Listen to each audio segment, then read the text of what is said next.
Assalamualaikum warahmatullahi wabarakatuh. Saya Ndaswa Ainul Yakin, no absen 26 kelas 11 TKR 3 ingin membuat video job satu mesin. Itu berjudul ingin tune up konvensional. Alat dan bahan: alat ketitol, manual service, fluid extruder, radiator tester, termometer dan tekolistik, filler group.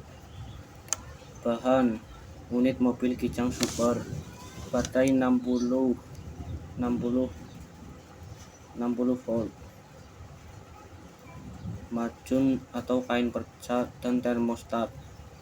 Keselamatan kerja: berdoa sebelum dan sesudah praktek, gunakan pakaian kerja, dan gunakan alat sesuai shop. 1. Cara memasang pelindung kendaraan. 2. Memeriksa pelumas mesin. Ini cara kuantitas atau cara mengetahui volume oli mesin. Standar tinggi oli harus berbeda pada tanda F dan L. Hasil pemeriksaan kuantitas melebihi tanda F. B. Kualitas oli mesin. Viskositas kemungkinan sudah kotor dan berubah warna. Standar tidak kotor dan tidak bercampur. Hasil pemeriksaan tidak kotor, tidak bercampur. Kesimpulan aman. D. Lakukan pergantian oli mesin dengan menggunakan fluid extruder, kemudian isi kembali pada lubang pengisian oli. Hasil pemeriksaannya yaitu 3 liter, standarnya 3 liter, pemeriksaan 3 liter. Pemeriksaan lampu indikator oli. Letak di dashboard. Keadaan normal: saat kunci kotak on, lampu indikator menyala. Ketika mesin hidup, lampu indikator mati. Hasil pemeriksaan: saat kontak on, lampu menyala, dan saat ketika mesin hidup, lampu indikator mati. Kemungkinan penyebab lampu indikator masih menyala saat mesin hidup yaitu kesalahan saat memasang kabel. 3. Memeriksa sistem pendingin. Periksa tinggi air pendingin atau reservoir. Standar pada garis full. Hasil pemeriksaan pada garis full, artinya bagus. B. Periksa air pendingin di radiator. Standar kuantitas 6,5 liter, kuantitas tidak kotor. Hasil pemeriksaan kosong karena terjadi kebocoran. C. Periksa kebocoran sistem dengan radiator tester. 1. Buka tutup radiator. 2. Pilih adaptor yang sesuai dan pasang ke radiator. 3. Hubungkan radiator tester dengan adaptor yang sudah terpasang. 4. Beri tekanan 0,75 sampai 1,5 kg. 5. Periksa apakah terdapat kebocoran pada sistem pendingin atau radiator, selang, dan lain-lain. Standarnya yaitu 0,75 sampai 1,05 kg. Hasil pemeriksaan terjadi kebocoran parah. Periksa kelenturan karet pada seal bagian luar atau outer cap seal atau upper seal, dan seal karet bagian dalam inner cap seal atau main rubber seal. Seperti terlihat pada gambar, perhatikan kedua seal tersebut dari kemungkinan sobek dan tidak keras. Standarnya yaitu tidak sobek dan tidak retak. Hasil pemeriksaan: seal luar sobek, seal dalam bagus. 2. Pemeriksaan pressure relief valve. Katup tekan. Tekan pressure relief valve menggunakan kedua jempol. Kemudian lepas, pastikan bahwa katup kembali ke posisi semula. Jika katup tidak bisa kembali, berarti bekas pressure relief valve sudah tidak lentur atau bahkan macet. Standarnya yaitu saat ditekan, katup kembali ke posisi. Hasil pemeriksaannya yaitu kembali ke posisi semula, artinya bagus. 3. Pemeriksaan vacuum relief valve atau katup vakum. Tarik katup vacuum relief valve, kemudian lepas, pastikan bahwa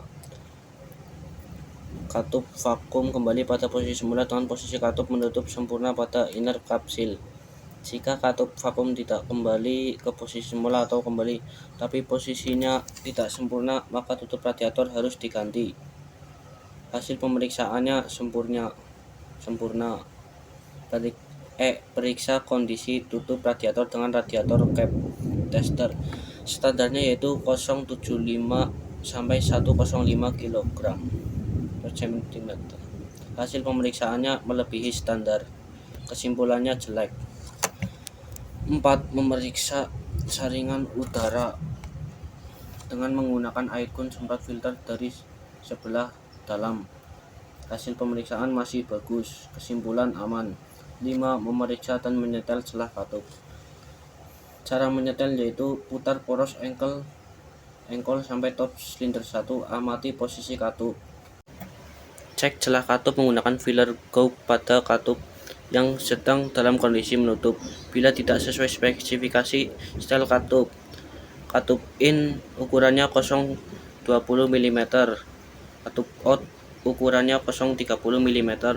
Putar poros engkol 360 derajat. Cek dan setel katup yang belum disetel saat top silinder 1, setel celah katup saat top 4.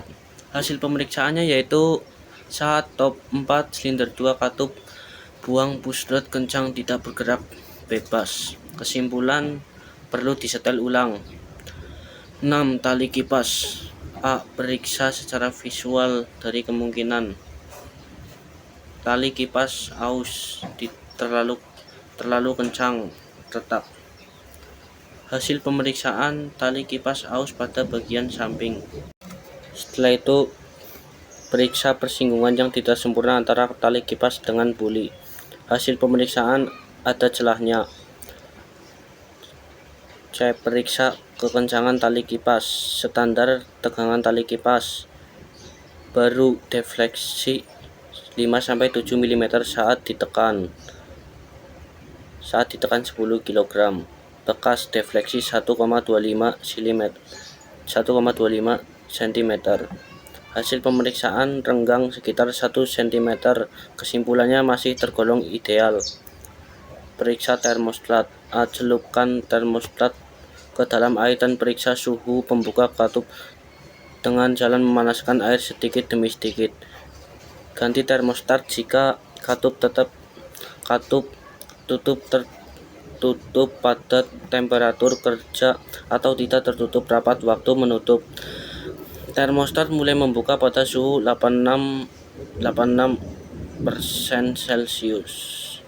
Termostat terbuka pada suhu 90% Celcius. Dan saya akan menjelaskan komponen-komponen sistem pendingin. 1. Radiator mendinginkan air atau coolant. 2. Tutup radiator menjaga tekanan dan aliran ke reservoir. Termostat. 3. Termostat mengukur buka tutup cairan agar suhu stabil. 4. Water pump memompa air pendingin beredar. 5. Saluran bypass mengalirkan air meski termostat tertutup. 6. Kipas membantu melepas panas radiator. 7. Water jacket menyerap panas mesin. 8. Reservoir menyimpan kebersihan air pendingin.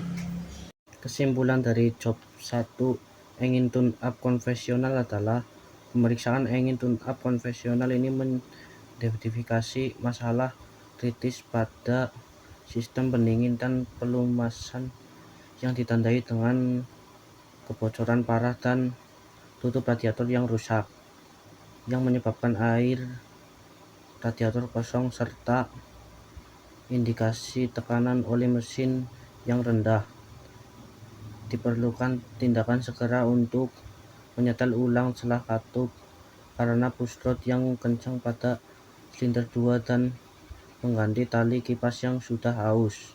Komponen lain seperti saringan udara, termostat, kualitas oli mesin dalam kondisi baik atau normal. Ya, kesan dari saya dari job 1 ini lumayan sulit dan cukup susah dan harus lebih banyak belajar lagi. Dan saya mengucapkan terima kasih. Bila ada salah mohon dimaafkan. Wassalamualaikum warahmatullahi wabarakatuh.